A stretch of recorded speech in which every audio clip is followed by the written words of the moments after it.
Oke, Bismillahirrahmanirrahim. Assalamualaikum warahmatullahi wabarakatuh. Hello, Mr. Harry. As my lecturer in technical counseling, let me introduce myself. My name is Nandi Pratama. I'm from Agribusiness. Today I want to review a book. The title of the book is Management Consulting: A Guide to the Profession by Milan Kuber. So I want to review in chapter 24 about consulting in small business management and development. So I make this video or vlog to complete my duty in technical counseling. Check it out. Before that, maybe because the book is English language, so when I review, maybe I want to use bahasa.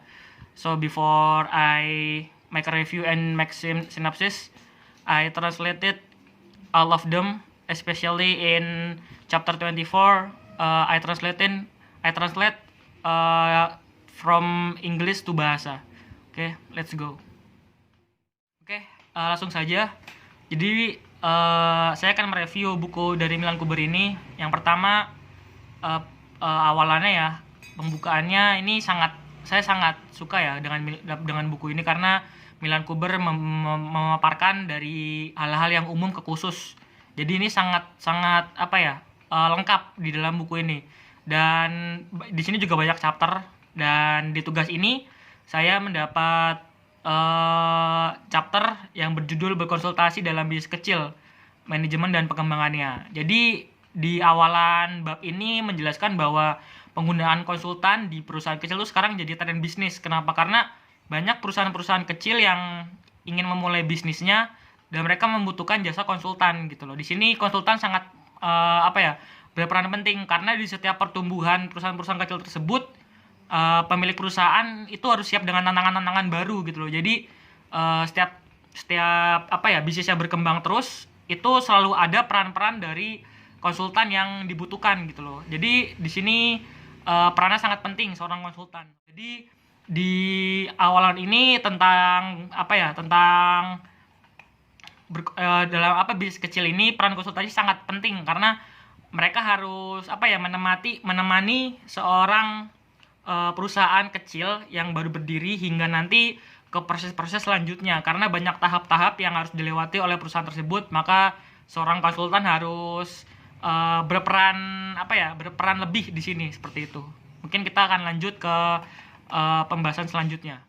Jadi pembahasan selanjutnya itu tentang 24.1, yaitu karakteristik usaha kecil. Jadi diawali dengan definisinya. Jadi definisi perusahaan kecil itu cenderung bervariasi sesuai dengan sifat kegiatannya, tujuan, definisi, dan tingkat perkembangan di mana perusahaan tersebut berlokasi. Jadi di sini tuh yang membedakan perusahaan kecil dengan perusahaan besar tentunya adalah keuntungannya, misalnya, terus ada jumlah karyawan, ada nilai uang, investasi modal, dan kebutuhan energi maksimum. Jadi di sini seorang konsultan tuh harus membedakan antara perusahaan kecil dengan perusahaan besar, karena perusahaan kecil itu biasanya memiliki hal-hal yang berbeda, yaitu salah satunya biasanya perusahaan kecil itu dibantu oleh oleh keluarga gitu. Artinya apa? Jadi usaha kecil ini diusahakan bersama-sama atas dasar kekeluargaan gitu. Jadi ada beberapa anggota keluarga yang ikut dalam mengembangkan perusahaan kecil ini. Dan yang kedua, manajer memiliki kontak pribadi yang erat dengan keseluruhan tempat kerja. Jadi ibaratnya manajer di perusahaan kecil ini punya kontak-kontak pribadi atau channel-channel pribadi, seperti itu. Yang ketiga, perusahaan biasanya beroperasi secara geografis terbatas daerah gitu. Jadi beda dengan perusahaan besar. Jika perusahaan besar itu biasanya ditempatkan di kota-kota besar, ya seperti contohnya kalau di Indonesia kayak Jakarta, Tangerang. Sedangkan kalau perusahaan-perusahaan kecil itu biasanya terdapat di pelosok-pelosok daerah, itu masih ada perusahaan-perusahaan kecil seperti itu. Jadi faktor-faktor ini sangat perlu diperhatikan oleh konsultan gitu loh, karena jelas berbeda dari perusahaan kecil dan perusahaan besar, seperti itu. Ini yang dijelaskan di buku Milan Kuber. Sebagaimana sebelum memulai, kita harus paham dulu karakteristik dan yang membedakan perusahaan besar dan perusahaan kecil, seperti itu. Jadi tadi setelah definisinya, ini sekarang membahas masalah-masalah perusahaan kecil. Di Milan Kuber ini menjelaskan bahwa ternyata banyak masalah-masalah khusus di perusahaan kecil gitu loh. Karena ini bersifat baik yang bersifat umum atau spesifik gitu. Jadi di sini kaitannya dengan kurangnya bantuan teknis, manajerial yang kurang tepat, bahan baku, bisnis, hukum bisnis, akses kredit dan lain-lain. Jadi seorang konsultan di sini juga harus mengetahui masalah di tingkat perusahaan gitu, serta di tingkat individunya ya. Jadi ini di buku Milan Kuber ini, Milan Kuber memaparkan bahwa ada 7 hambatan yang akan dihadapi oleh perusahaan dan konsultan. Yang pertama, perusahaan kecil biasanya sulit membayar gaji karyawan, lalu kesulitan dalam menangani kebijakan, administrasi, dan operasional masalah. Dan yang kedua, manajer perusahaan kecil sering beroperasi dengan tidak memadai atau paling banter data kuantitatifnya minimum gitu loh, untuk menghemat biaya operasi. Jadi mereka cenderung kekurangan informasi karena mereka lebih fokus dalam hal biaya operasionalnya ketimbang mereka mencari informasi. Jadi nanti di perusahaan kecil ini ada masalah di mana mereka kekurangan data-data informasi seperti itu. Yang ketiga, kesulitan dalam merekrut karyawan yang punya kaliber tinggi, artinya punya kapasitas yang lebih. Ya namanya perusahaan kecil ya. Jadi jarang ada orang yang mau masuk ke perusahaan kecil. Biasanya kan manajer-manajer kayak gitu kan, atau karyawan-karyawan kan lebih milih ke perusahaan-perusahaan besar gitu. Yang keempat, investor profesional jarang tertarik pada usaha kecil baru karena investor cenderung belum melihat, oh ini perusahaan kecil ada potensinya, itu belum terlihat gitu loh, karena masih di awal-awal seperti itu. Yang kelima, karena masalah cadangan terbatas ditambah dengan kapasitas rendah untuk meminjam, usaha kecil sangat rentan terhadap penurunan ekonomi dan resesi. Artinya apa? Di sini cadangannya terbatas gitu loh, karena mereka juga mungkin modalnya juga terbatas, maka dari itu ini sangat rentan terhadap penurunan ekonomi dan resesi. Dan yang keenam, kesulitan dalam modal awal. Ini sama seperti yang kelima tadi, yaitu di mana perusahaan kecil ini mungkin akan kesulitan di awal-awal karena modalnya itu terbatas seperti itu. Yang ketujuh, produktivitas tinggi sulit dicapai. Kenapa? Karena ya tadi banyak karyawan-karyawan yang tidak mungkin belum punya pengalaman lebih atau tidak punya kapasitas lebih, maka dari itu mencapai sebuah produktivitas itu mungkin akan sulit seperti itu. Ya, mungkin itu yang beberapa yang akan dihadapi oleh seorang konsultan dan perusahaan kecil tersebut seperti itu. Di sini juga Milan Kuber menjelaskan bahwa ternyata perusahaan kecil ini strukturnya relatif rapuh dan punya sumber daya yang terbatas untuk mengatasi masalahnya. Bahkan Milan Kuber di sini menjelaskan di bukunya bahwa masalah kecil pun dapat mengancam jiwa perusahaan tersebut gitu. Bahkan menurut penelitian Milan Kuber di sini di suatu negara diperkirakan tingkat kegagalan untuk perusahaan kecil itu 2 tahun pertama beroperasi setinggi 50%. Artinya dalam 2 tahun pertama itu yang berhasil untuk melewati 2 tahun pertama itu cuma 50%. Selebihnya banyak perusahaan kecil yang gagal. Nah, di sini juga ada masalah bahwa perusahaan kecil itu enggan menggunakan jasa konsultasi. Mengapa? Karena banyak faktor. Ya, salah satunya mereka percaya bahwa menggunakan konsultan itu cuma untuk perusahaan-perusahaan besar gitu loh. Karena biayanya juga yang dibutuhkan tidak sedikit gitu. Nah, makanya mereka tuh kayak lebih pesimis gitu loh. Oh, konsultan itu cuma buat perusahaan besar gitu. Yang kedua, dalam banyak kasus ini banyak manajer dan pemilik perusahaan yang tidak percaya dengan konsultan karena mungkin pengalamannya atau tidak punya pengalaman yang praktis dan sejenisnya. Lalu yang ketiga, manajer enggan memberikan fakta dan angka yang berkaitan dengan orang luar untuk bisnis. Jadi ibaratnya kayak konsultan nih pengen tahu nih data di dalam bisnis kecil tersebut, tapi manajer dan pemilik perusahaan tuh kayak orangnya tertutup gitu loh, tidak mau tahu, tidak boleh, orang luar tidak boleh tahu dengan privasi perusahaannya. Lalu yang keempat, ini identifikasi konsultan yang kompeten sulit dan memakan waktu karena sebagian besar manajer memiliki sedikit kontak sebelumnya dengan konsultan. Lalu yang kelima, di negara-negara berkembang sering ada kekurangan konsultan wanita dengan siapa pengusaha perempuan. Jadi ibaratnya banyak pengusaha perempuan itu yang ingin konsultannya juga perempuan gitu loh. Jadi di negara-negara berkembang tuh sulit sekali mencari konsultan wanita. Jadi itu beberapa faktor ya yang mempengaruhi perusahaan-perusahaan kecil enggan menggunakan jasa konsultasi. Nah, untuk mengatasi masalah-masalah dan prasangka tersebut, konsultan perlu memberikan informasi dan data yang akan menunjukkan nilai layanan mereka. Jika mungkin merujuk secara khusus ke perusahaan kecil yang lain telah digunakan konsultan. Oke, selanjutnya di 24.2 yaitu tentang peran dan profil konsultan di perusahaan kecil. Jadi, dalam berurusan dengan usaha kecil, konsultan itu harus memiliki peran dan profil tertentu untuk menghadapi masalah-masalah yang akan dihadapi.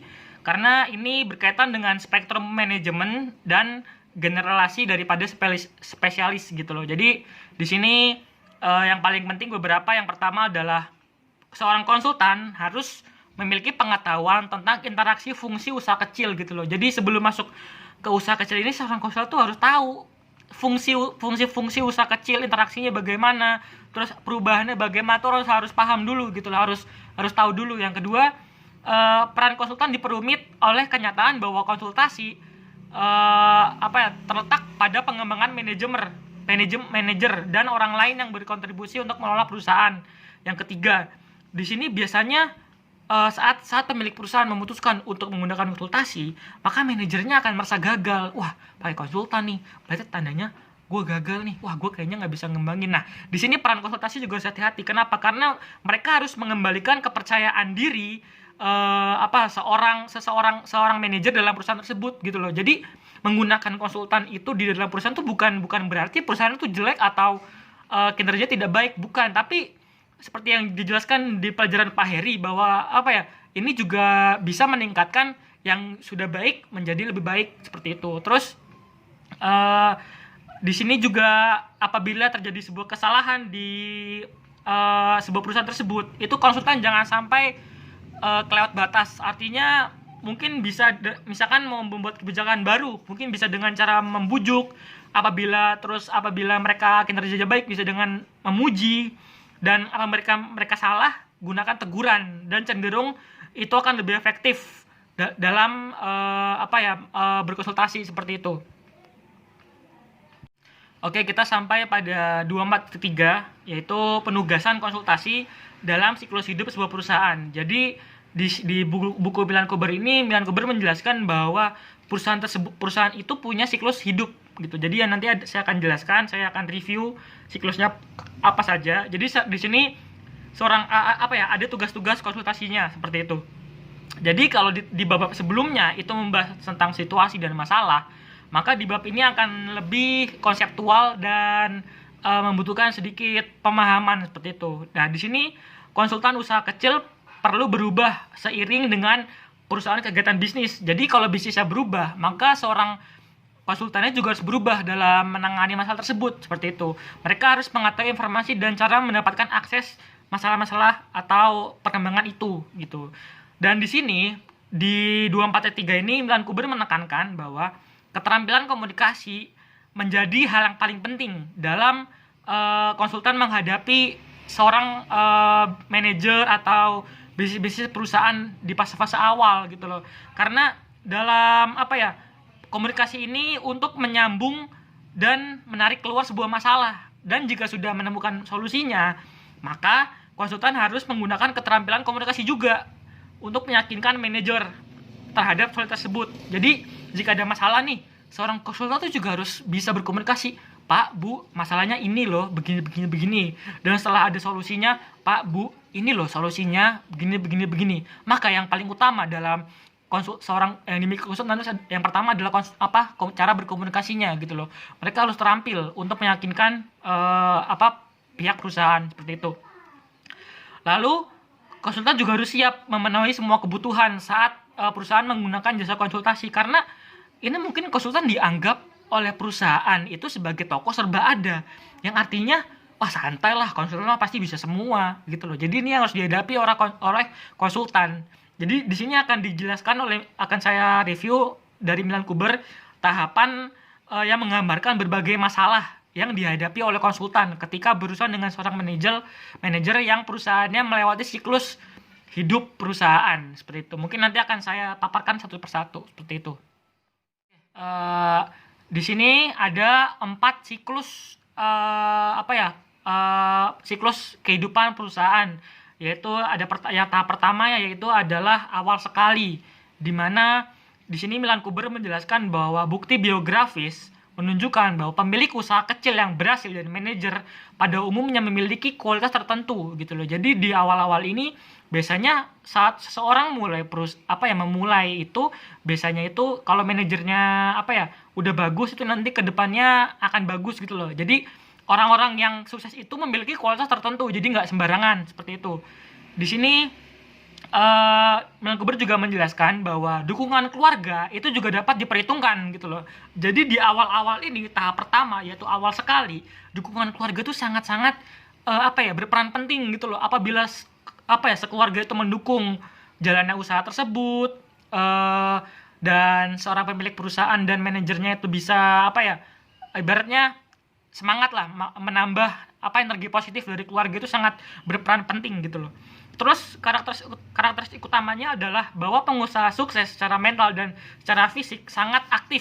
Mereka biasanya teratur dan mengatur waktu secara efisien. Keberhasilannya mungkin bukan hasil dari kualitas, tetapi dari kuantitas. Skema disiapkan dan dikembangkan. Singkatnya, semakin besar upaya, semakin besar peluang sukses gitu loh. Jadi di sini di awal sekali ini awal-awal tuh harus punya upaya yang besar untuk menghasilkan hasil yang besar seperti itu. Terus di sini konsultan ketika menghadapi seorang pemula harus mengambil stok latar belakangnya, terus minatnya, keluarganya bagaimana, terus sikapnya gimana. Jadi di awal-awal ini seorang konsultan tuh harus mencermati latar belakang dari seorang pemula ini dalam memulai bisnisnya. Jadi harus perlu diperhatikan gitu loh.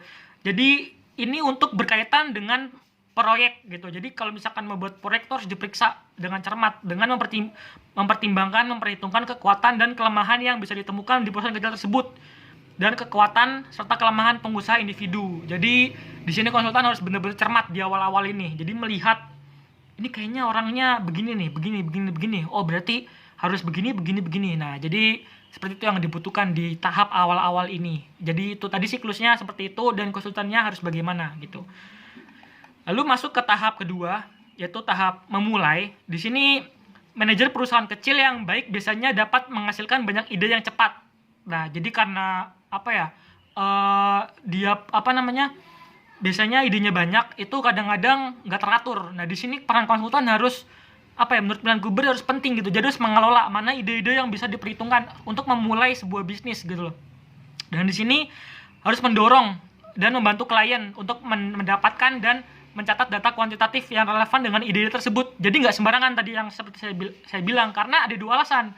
Yang pertama, untuk membantu dalam membuat pilihan logis antara alternatif. Jadi mana yang logis, mana yang alternatif itu harus dipertimbangkan. Dan yang kedua, untuk digunakan sebagai bukti pendukung seandainya manajer mengalami perasaan yang tidak nyaman sesudah skema sekali dimulai. Jadi di sini apabila udah mulai skema yang dipilih tadi seorang manajer, ini harus hati-hati juga. Apabila salah milih, nanti konsultan juga harus berhati-hati nih dampaknya seperti apa. Terus selama fase ini konsultan dapat merefleksikan hal-hal berikut. Ya, jadi ada di Milan Kuber menjelaskan bahwa konsultan agar penting untuk mendiagnosis area masalah, konsultan harus mencari kekurangan yang diklasifikasikan sebagai 7M. Nah, 7M ya, bukan 7 miliar. Jadi yang pertama yaitu adalah manajerial, ya. Manajerialnya mungkin kurang pengalaman, ya. Terus yang kedua moneter, kurangnya modal atau kontrol biaya yang buruk. Yang ketiga materi, lokasi buruk atau stok terlalu banyak. Yang keempat mesin, pembelian aset yang berlebihan. Lalu yang kelima pemasaran, produk yang tidak sesuai dengan pasar yang tidak mencukupi. Yang keenam mental, kurangnya perencanaan untuk ekspansi. Dan yang ketujuh motivasi, sikap yang salah untuk bekerja dan bertanggung jawab. Jadi 7M ini harus diperhatikan oleh konsultan, karena 7M ini benar-benar area masalah yang harus didiagnosis oleh seorang konsultan gitu loh. Makanya tadi mungkin kalau menurut saya yang paling penting motivasi ya. Tadi seperti yang saya bilangkan di keluarga tadi, apabila sudah dimotivasi oleh keluarga dan punya keinginan lebih, maka di tahap memulai ini insya Allah itu kedepannya akan lancar apabila sudah punya motivasi dan punya semangat seperti itu. Kita masuk ke tahap yang ketiga, yaitu tahap perusahaan semakin besar. Jadi kalau misalkan tadi awalan, terus ini memulai, ini makin besar. Artinya ini sudah mulai ada di hampir ke pucuk lah seperti itu. Nah, di sini konsultan harus mendorong manajer untuk memainkan persentase dan berkonsentrasi pada area kritis gitu loh.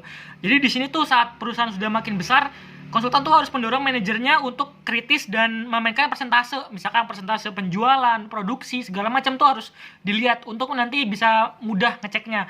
Dan di sini biasanya tuh manajer tuh terlalu fokus sama hal-hal operasional dan mereka kayak mungkin agak ada tekanan-tekanan under pressure gitu ya. Jadi di sini mungkin tidak mampu membayar perhatian perencanaan jangka panjang atau menengah untuk pertumbuhan. Jadi di sini konsultan tuh harus ayo fokus lagi gitu loh. Ayo kita lihat ke depan. Jangan terlalu fokus sama hal-hal yang hal yang bersifat itu aja. Jadi kita harus, kalau di sini kata Milan Kuber, konsultan tuh harus mengajak manajer untuk pikir ke depan atau visioner gitu loh. Jadi jangan terlalu memikirkan masalah-masalah yang di belakang. Dan di tahap ketiga ini seorang perusahaan sudah mengarah di level optimal pertumbuhan gitu loh. Jadi ekspansinya lebih besar, terus banyak ancaman-ancaman baru, dan ketika bisnis ini terus makin besar dan semakin berkembang, mau tidak mau perusahaan dan pengusaha pasti makin tua. Jadi di sini konsultan juga bisa berperan dalam menyiapkan SDM baru gitu loh. Jadi mohon maaf nih, apabila pemiliknya sudah tua, sudah lanjut usia, kan nggak mungkin nih dia melanjutkan perusahaannya. Makanya di sini konsultan perlu menyiapkan mungkin anak-anaknya, putra-putri mereka yang bisa melanjutkan perusahaan ayahnya atau ibunya, itu perlu dipersiapkan gitu loh. Karena di sini semakin besar perusahaan tersebut, maka masalahnya semakin banyak, terus makin kompleks, dan SDM-nya itu makin tua. Nah, ini yang dijelaskan Milan Kuber gitu loh. Jadi di sini perlu intinya Intinya tadi yang seperti saya jelaskan, konsultan tuh harus visioner, harus membuat orang-orang di dalam perusahaan tersebut bisa melihat ke depan gitu loh. Jadi agar perusahaannya tuh nggak mikirin masalah-masalah yang itu aja seperti itu. Jadi tadi contoh kecilnya aja masalah keberlanjutan kepemilikan misalkan, atau pemilik perusahaan itu harus segera dicari penggantinya misalkan sudah tua, seperti itu di tahap ketiga ini gitu. Tahap yang terakhir yaitu tahap keempat, yaitu keluar dari perusahaan. Nah, di sini akhirnya pada tahap keempat ini perusahaan sudah tumbuh sampai pada ukuran perusahaan tersebut tidak bisa dikatakan lagi perusahaan kecil, artinya sudah menjadi perusahaan besar ya. Dan masalah-masalah yang berkaitan dengan pertumbuhan, keuangan, struktur perusahaan, delegasi dan sejenisnya akan muncul di tahap keempat ini. Maka konsultan harus secara bijaksana membujuk manajer perusahaan untuk memulai sesuatu yang baru gitu loh. Jadi kalau tadi kan kecil tuh, jadi makanya setiap tahapan ini, di tahap keempat ini seorang konsultan tuh harus ayo dong kita cari yang baru gitu loh, karena ini sudah makin besar gitu loh. Jadi kita nggak mungkin pakai metode-metode di mana perusahaan tersebut masih kecil gitu loh. Terus akan ada juga kondisi-kondisi seperti ini, Milan Kuber memaparkan seperti kematian pemilik, dan ini menentukan mana arah perusahaan yang baru gitu loh. Ini juga sangat sangat penting, sangat riskan gitu loh. Terus konsultan juga berkewajiban membantu klien untuk mendapatkan kesepakatan terbaik. Nah, mungkin saat besar ini akan banyak perusahaan-perusahaan lain yang mengajak kerjasama, atau perusahaan tersebut menjual ke suatu perusahaan lain. Itu juga kan memerlukan kesepakatan. Jadi di sini sebelum konsultan itu meninggalkan perusahaan tersebut, itu harus memberikan pelayanan terakhir, kayak memberikan ini loh kesempatan terbaik kayak gini. Oke, kita lanjut ke 24.4, yaitu bidang perhatian khusus. Nah, di sini konselor lebih banyak bekerja dengan dan untuk klien individu daripada untuk organisasi. Ini juga konsultan juga harus mendorong dan jangan sampai mengecilkan hati klien gitu loh. Jadi di sini harus membantu mereka melihat dari berbagai situasi dan sisi gitu. Jadi kalau tadi tuh lebih ke babak tadi tuh lebih sebelumnya tadi lebih membahas lebih ke masalah perusahaannya, tapi di sini di 24.4 ini lebih membahas tentang masalah kepribadiannya gitu. Jadi konsultan tuh harus ngelihat kepribadiannya tuh harus hati-hati gitu loh. Jangan sampai seorang konsultan tuh mengucilkan hati klien. Oke, lanjut ke 24.5. Ini yang membahas lebih lingkungan yang mendukung di sekitar bisnis kecil gitu. Jadi membangun kebijakan yang positif, lingkungan hukum dan peraturan adalah salah satu yang paling penting untuk efektivitas membantu usaha kecil gitu loh. Jadi tiga hal tadi itu sangat membantu usaha kecil gitu. Dan kerangka kerja kebijakan dan peraturan memiliki dua fungsi yang sangat luas. Yang pertama, mereka membantu pemerintah untuk mengelola ekonomi secara koheren dan dapat diprediksi untuk mencapai sosial ekonomi yang berkelanjutan. Nah, yang kedua, mereka level lapangan untuk usaha kecil. Jadi perusahaan kecil ini ya levelnya usaha kecil, dan ini merupakan kunci elemen dari suatu ekonomi mikro. Dan ini jadinya artinya apa? Di lingkungan yang di 24.5 ini, lingkungan yang mendukung dalam artian tuh pemerintah gitu loh. Jadi pemerintah itu harus mendukung usaha-usaha kecil atau perusahaan-perusahaan kecil yang baru berdiri, dan mereka tuh harus membuat kebijakan-kebijakan yang tidak merugikan gitu loh. Dan terus perusahaan kecil ini memerlukan kerangka hukum untuk meningkatkan lingkungan bisnis untuk transaksi komersial yang etis gitu loh. Misalkan perlindungan terhadap persaingan yang tidak sehat. Nah, ini salah satu peran pemerintah. Artinya saat lingkungan sehat itu pemerintah juga harus berperan penting di sekitar atau mendasari usaha-usaha kecil kayak gitu. Dan dalam beberapa kasus, konsultan bisnis kecil mungkin diminta untuk membantu menganalisis dan meningkatkan lingkungan untuk menciptakan misalkan kayak promosi bisnis. Nah, klien dapat berupa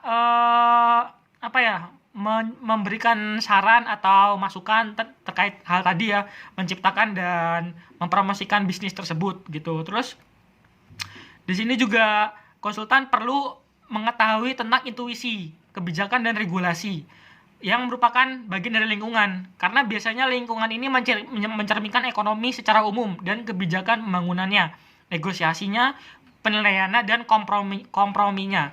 Dan kemungkinan akan berubah hanya ketika analisis dan proposal yang didokumentasikan dengan baik berasal dari usaha kecil yang bersangkutan. Jadi banyak hal-hal yang harus diketahui di seorang konsultan terkait intuisi tadi di sekitar lingkungan usaha kecil. Dan bentuk lain dari lingkungan yang baik yaitu konsultan bisa memberikan nasihat, pelatihan, mengajarkan profesionalisme dan layanan lain untuk usaha kecil. Di sini juga intinya ibaratnya di 24.5 ini lingkungan yang mendukung ya pemerintah sendiri gitu loh. Jadi di eksternal itu lingkungan yang mendukung yaitu pemerintah, dan eksternal itu dari konsultannya untuk membangun usaha kecil dan perusahaan kecil ini untuk bisa makin meningkat gitu loh. Jadi ada dua peran nih. Jadi lingkungan yang baik itu pemerintah yang baik dan konsultan yang paham dan mengerti gitu loh. Jadi di sini apabila dikombinasikan itu menjadi sebuah lingkungan yang baik bagi perusahaan kecil seperti itu. Dan kita sampai di 24.6 yaitu yang terakhir, yaitu tentang inovasi dalam konsultasi bisnis kecil. Jadi biasanya pemilik usaha kecil itu kurang memiliki waktu untuk memikirkan hal-hal baru dalam perusahaannya. Dan disinilah peran konsultan harus hadir untuk memunculkan inovasi-inovasi baru dalam perusahaan dan bekerjasama dengan manajer atau pemilik perusahaan tersebut. Nah, di sini konsultan harus memberikan nasihat dan masukan terkait inovasi tersebut. Kesimpulannya, sebelumnya saya mohon maaf apabila ngomongnya terlalu cepat ya Pak Heri. Mungkin ini karena kebiasaan saya. Jadi saya sangat senang dengan tugas yang diberikan Pak Heri untuk mereview buku Milan Kubar ini, karena emang bukunya lengkap sih, bagus. Ibaratnya kalau emang pengen jadi konsultan ini wajib dibaca oleh orang-orang seperti itu. Dan di bab ini ya, berkonsentrasi dalam bisnis kecil ya sangat bagus gitu loh. Saya rasa apabila saya ingin membuat suatu bisnis, memulai bisnis, saya rasa perlu membaca buku Milan Kubar gitu loh, karena di sini juga berisi tentang fakta-fakta, terus hal-hal teoritis dan hal-hal lainnya gitu loh. Jadi ini sangat bagus ya dalam memulai bisnis kecil gitu loh, karena ini berkaitan dengan manajemennya dan pengembangannya gitu. Jadi saya sangat terima kasih untuk Pak Heri yang telah memberikan tugas ini, dan mohon maaf apabila tadi saya ngomongnya cepat. Yang kedua, saya juga sedikit-sedikit baca teks ya, karena emang banyak banget yang perlu direview. Jadi terima kasih Pak Heri.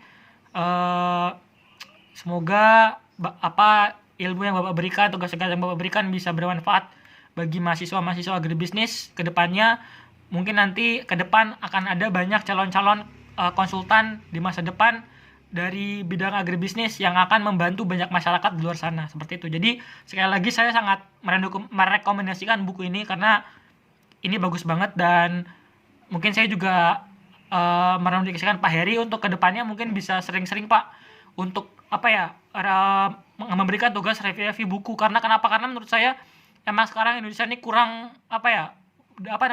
minat bacanya kurang gitu loh. Jadi sangat emang harus dipaksa gitu loh. Jadi mahasiswa tuh dan orang-orang tuh juga harus dipaksa untuk membaca gitu loh. Jadi emang perlu tugas-tugas seperti ini ketimbang tugas-tugas yang dari internet itu kan bisa dikopas, sedangkan ini kan harus dibaca dan harus direview. Itu kan menurut saya keren sekali Pak. Jadi itu sih mungkin tanggapan saya tentang review hari ini. Mungkin itu aja. Mohon maaf apabila videonya mungkin kurang jelas atau ada perkataan atau ada penjelasan yang kurang berkenan atau salah-salah, karena saya masih sebatas mahasiswa yang masih banyak salahnya, dan kesempurnaan hanya dimiliki oleh Allah Subhanahu wa Ta'ala. Jadi mungkin sekian dari saya. Terima kasih Pak Heri telah memberikan tugas ini sekali lagi, dan semoga harapan saya ke depan COVID-19 segera mereda supaya mahasiswa dan dosen dapat berinteraksi lagi dan bertemu di ruang kelas untuk berbagi ilmu bersama-sama. Mungkin itu aja. Terima kasih. Saya tutup. Wassalamualaikum warahmatullahi wabarakatuh.